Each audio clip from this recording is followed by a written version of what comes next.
Urdu novel Raja Gidh سے شہرت حاصل کرنے والی معروف ادیبہ اور افسانہ نویس بانو قدسیہ 28 نومبر سن 1928 کو مشرقی پنجاب کے ضلع فیروز پور میں پیدا ہوئی اور تقسیم ہند کے بعد لاہور آ گئیں۔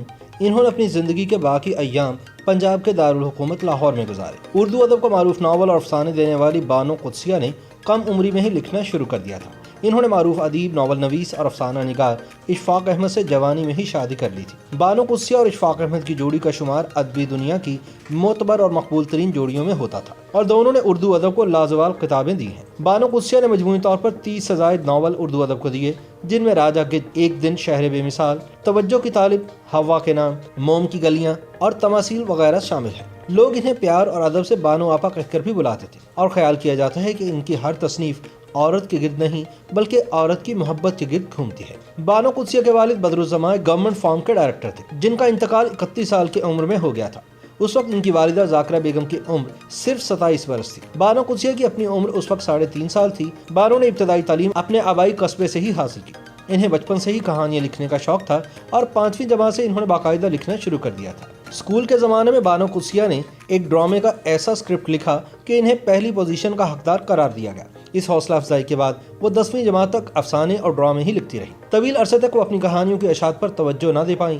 گورنمنٹ کالج لاہور سے ایم اے اردو کرنے کے دوران اشفاق احمد کی حوصلہ افزائی پر ان کا پہلا افسانہ داماندگی شوق سن 1950 میں اس وقت کے سرکردہ ادبی جریدے ادب لطیف میں شائع ہوا۔ اپنے لکھنے کے حوالے سے بانو قدسیہ کہتی ہیں کہ میں نے کسی سے اصلاح نہیں لی اور نہ کبھی کسی سے کچھ پوچھا تا وقت کہ میری شادی نہیں ہوگی۔ اس کے بعد اشفاق احمد صاحب میرے بڑے معاون و مددگار بلکہ استاد ہوئے۔ انہوں نے مجھ سے کہا کہ اگر تمہیں لکھنا ہے تو ایسا لکھو کہ کبھی مجھ سے 2 قدم آگے رہو اور کبھی 2 قدم پیچھے، تاکہ مقابلہ پورا ہو۔ بہرحال شادی کے بعد دونوں رائٹرز کام میں جت گئے۔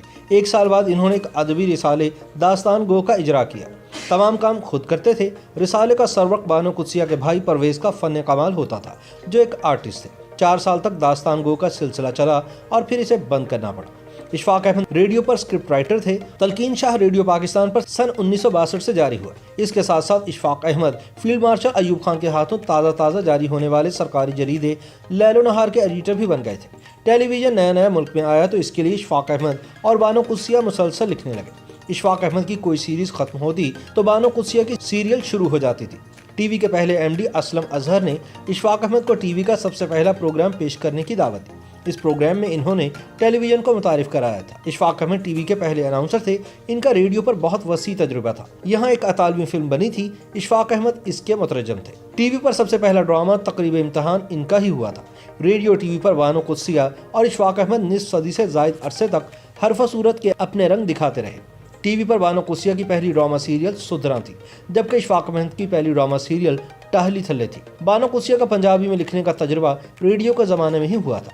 ریڈیو پر انہوں نے سن 1965 تک لکھا، پھر ٹی وی نے انہیں بے حد مصروف کر دیا۔ ان دونوں کا تخلیقی سفر جیسے جیسے طے ہوتا گیا، داستان سرائے کے نقوش ابھرتے گئے۔ لاہور کے جنوب میں واقع قیام پاکستان سے قبل کی ماڈرن بستی ماڈل ٹاؤن کی داستان سرائے میں اشفاق احمد اور بانو قدسیہ کی یادیں بکھری ہوئی ہیں۔ ان دونوں کا تخلیقی سفر جیسے جیسے طے ہوتا گیا، داستان سرائے کے نقوش بھی ابھرتے گئے۔ بقول بانو قدسیہ، شادی کے بعد مفلسی نے ہم دونوں میاں بیوی کو لکھنا پڑھنا سکھا دیا تھا۔ اشفاق احمد ایک فلم دھوپ سائے بھی بنائی تھی، جو باکس آفس پر فلاپ ہو گئی تھی اور 1 ہفتے بعد ہی سینما سے اتر گئی تھی۔ دھوپ سائے کی کہانی بانو قدسیہ نے لکھی تھی۔ ڈائریکشن کے علاوہ اس فلم کا اسکرین پلے اشفاق احمد نے لکھا تھا۔ بانو قدسیہ نے افسانوں، ناولز، ٹی وی اور ریڈیو ڈراموں سمیت نثر کی ہر صنف میں طبع آزمائی کی۔ سن 1981 میں شائع ہونے والا ناول راجا گدھ بانو قدسیہ کی حقیقی شناخت بنا۔ موضوع کے لحاظ سے ناول در حقیقت ہمارے معاشرے کے مسائل کا ایک ایسا تجزیہ ہے جو اسلامی روایت کے عین مطابق ہے، اور وہ لوگ جو زندگی، موت اور دیوانگی کے حوالے سے تشکیلی مراحل میں گزر رہے ہیں، بالخصوص ہمارا نوجوان طبقہ، ان کے لیے یہ ایک گراں قدر حیثیت کا حامل ناول ہے۔ راجا گدھ کے 14 سے زائد ایڈیشن شائع ہو چکے ہیں۔ بانو قدسیہ نے 27 کے قریب ناول، کہانیاں اور ڈرامے لکھے۔ راجا گدھ کے علاوہ بازگشت، امربیل، دوسرا دروازہ، تمثیل، حاصل گھاٹ اور توجہ کی طالب قابل ذکر ہیں۔ ان کے ادبی خدمات کے اعتراف میں حکومت پاکستان کی جانب سے بانو قدسیہ کو سن 2003 میں ستارہ امتیاز اور سن 2010 میں ہلال امتیاز سے نوازا گیا۔ بانو قدسیہ 4 فروری سن 2017 کو خالق حقیقی سے جا ملی۔ ان سے 13 برس پہلے ستمبر سن 2004 میں اشفاق احمد بھی اس دار فانی سے کوچ کر گئے تھے۔